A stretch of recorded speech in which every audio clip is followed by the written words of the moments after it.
بسم اللہ الرحمن الرحیم۔ ناظرین، پروگرام گفتگو کے ساتھ آپ کا میزبان فاخر ملک حاضر خدمت ہے۔ آج ہم سیاسی صورتحال کو زیر بحث لائیں گے۔ میرے ساتھ منصور آفریدی صاحب جو ایک تجزیہ کار ہیں اور اسٹیٹ بینک میں ڈپٹی ڈائریکٹر رہے ہیں، بینکنگ کا وسیع تجربہ رکھتے ہیں اور معیشت کے معاملات کو بخوبی سمجھتے ہیں۔ منصور صاحب، آپ کیا دیکھ رہے ہیں؟ پاکستان میں مستقبل سیاست کا کیا ہے، معیشت کا کیا ہے؟ یہ دونوں شعبے چونکہ آپ تجزیہ کار ہیں، آپ سمجھتے ہیں۔ اس صورتحال میں جبکہ نواز شریف کی آمد ہے اور پاکستان میں جو صورتحال ہے مہنگائی کی، معیشت کی، وہ خطرناک رویہ اختیار کر رہی ہے۔ جتنی حکومتیں کم از کم پچھلے 10-15 سالوں میں آئی ہیں، کسی نے بھی مہنگائی کا توڑ نہیں کیا۔ وعدے بہت ہیں اور چہرے بھی وہی ہیں، کوئی تبدیلی نہیں آئی۔ تو آپ کیا سمجھتے ہیں کہ اس تبدیلی کے لیے عوام کو کیا کرنا چاہیے جو مہنگائی میں پس رہے ہیں؟ شکریہ سر، بہت بہت آپ کا، مجھے دوبارہ آپ کے چینل پہ مدعو کرنے کا اور اپنا اوپینین ظاہر کرنے کا آپ کا اور اسپیشل ٹی وی کے مینیجر کا بہت شکر گزار ہوں کہ میں اپنا اوپینین آپ سے شیئر کر سکوں۔ ایکچولی جو معیشت ہے، جس کو ہم اکانومی کہہ لیں، اور پھر پالیٹکس ہے، اس کا آپس میں چھولی دامن کا ساتھ ہے، اور کوئی بھی پالیسی آپ کی کامیاب تب تک نہیں ہو سکتی جب تک آپ کی معیشت جو آپ کا پالیٹکس ہے وہ گراؤنڈ ریالٹیز کو میچ نہ کرے۔ اور گراؤنڈ ریالٹیز آپ کے سامنے ہے کہ پولیٹیکل پولرائزیشن کافی ہو گئی ہے آپس میں، پولیٹیکل پارٹیز کی بھی اور ہمارے جو اہم ستون ہیں انتظامیہ، ان کے آپس میں بھی۔ تو پہلے تو میں آپ کو معیشت کا بتا دیتا ہوں تھوڑا سا ہلکا سا کہ ہمارے ایشوز کیا ہیں معیشت کے بارے میں۔ ہمارا جو مین پرابلم ہے، آپ سنس 1947 سے لے لے، بلکہ ایوب دور سے اسپیشلی اور 70s کے بعد کے دور کا لے لے، کہ ہمارا جو کرنٹ اکاؤنٹ ڈیفیسٹ ہے وہ سب سے بڑا ایک challenging task. Current account deficit کن چیزوں سے بنتا ہے وہ پتہ ہی ہے سب کو، فورم کو آپ کو، کہ اس میں آپ کی جو ایکسپورٹ اور امپورٹ کا جو گیپ ہوتا ہے، اور پھر جب اس میں جو اوورسیز ریمیٹنسز آتے ہیں، ان تینوں کا ملا کے کرنٹ اکاؤنٹ آپ بنتا ہے۔ بدقسمتی سے ہمارا ایکسپورٹ ہمیشہ امپورٹ، ابھی بھی جو پچھلے ابھی نگران حکومت نے فگرز دی تھی، وہ کوئی $77 بلین کی امپورٹس تھی۔ تو $77 کی امپورٹس کی وجہ سے ہماری ایکسپورٹ ٹوٹل وہ بنتی ہے کوئی $25 ارب۔ یہ آپ کا کوئی گیپ بن جاتا ہے کوئی $40-45 ارب۔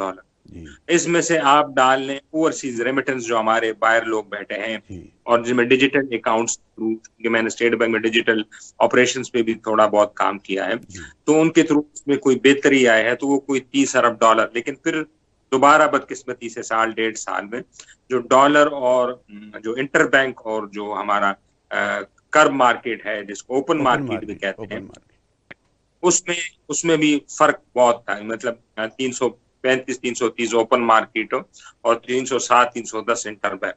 اس کی وجہ سے ہنڈی اور حوالہ کو بہت انکریجمنٹ ملی ان سارے پروسیس میں، اور اسی کی وجہ سے پھر جو ہمارے ریمیٹنسز تھے جو بینک کے تھرو آتے تھے، اس میں کافی گراوٹ آئی، آپ نے دیکھا، اور وہ کوئی $25 ارب، $24 ارب کے۔ تو $25-24 ارب آپ ایکسپورٹ کے کر لیں، اور 25-24 یہ کوئی $50-55 ارب بن جاتے۔ تو ہمیں سیدھے 15 ارب سالانہ چاہیے۔ 15 ارب ہمیں صرف سالانہ چاہیے اپنے امپورٹس کو فائنانس کرنے کا، اور 15 ارب، اور یہ اس کے علاوہ ہے جو ہم نے قرضے لیے ہیں، جو ہم نے پیمنٹس کرنی ہے۔ یعنی اس سال ہم نے $22 ارب کی پیمنٹ کرنی ہے، اگلے سال ہم نے $22 ارب کی کرنی ہے، اور اگلے سال بھی 22-23 کو $75 ارب 3 سالوں میں ہم نے سود کی شرح میں۔ میں انٹرنلی سر بات نہیں کر رہا ہوں، جو ہمارا انٹرنل میکینزم ہے جو ہم اسٹیٹ بینک سے بورنگ کرتے ہیں۔ یہ بات آپ کی درست ہے جو پریزنٹ صورتحال ہے، لیکن جو پوٹینشیل ہے ہمارا باہر سے پیسے آنے کا، جو وہ کم از کم 50 سے 60 ارب ڈالر ہے، اور جو ریمیٹنسز آ رہے ہیں وہ 27 سے 30، میکسیمم 31 کے اوپر ہم گئے تھے، اب پھر 27 ہو گئے، اب شاید اس سال کچھ بہتری آ جائے، 28 ہو جائیں گے۔ وہ جو 22 سے 32 ارب ڈالر کا ریمیٹنسز ہے جو حوالہ، ہنڈی یا دوسرے طریقے سے آ رہے ہیں، اس میں ہماری حکومت اب تک